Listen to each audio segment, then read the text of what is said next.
everyone, my name is Priya Danand Bhalke and I am a pharmacy student and welcome to my YouTube channel. चला तर मग आज समजून घेऊया human body. आपल्या बॉडीमध्ये खूप डिफरंट पार्ट असतात आणि प्रत्येक पार्टचं वेगळं काम असतं. तर मग आज जाणून घेऊया.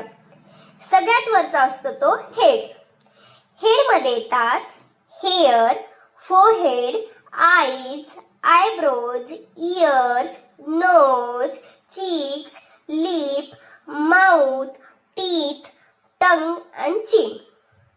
हे पार्ट आपल्याला पाहायला, बोलायला, ऐकायला, खायला मदत करतात. हेडच्या आत असतो तो ब्रेन असतो. ब्रेन हा आपल्या बॉडीचा कंट्रोल सेंटर आहे. थिंकिंग, मेमरी, इमोशन आणि बॉडी कंट्रोल करायचं काम करतो brain.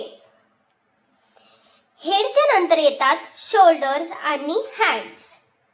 Shoulder, arms, elbow, forearms, wrist, palm, thumb, fingers. हँडमुळे आपण वस्तू पकडू शकतो, लिहू शकतो आणि काम करू शकतो.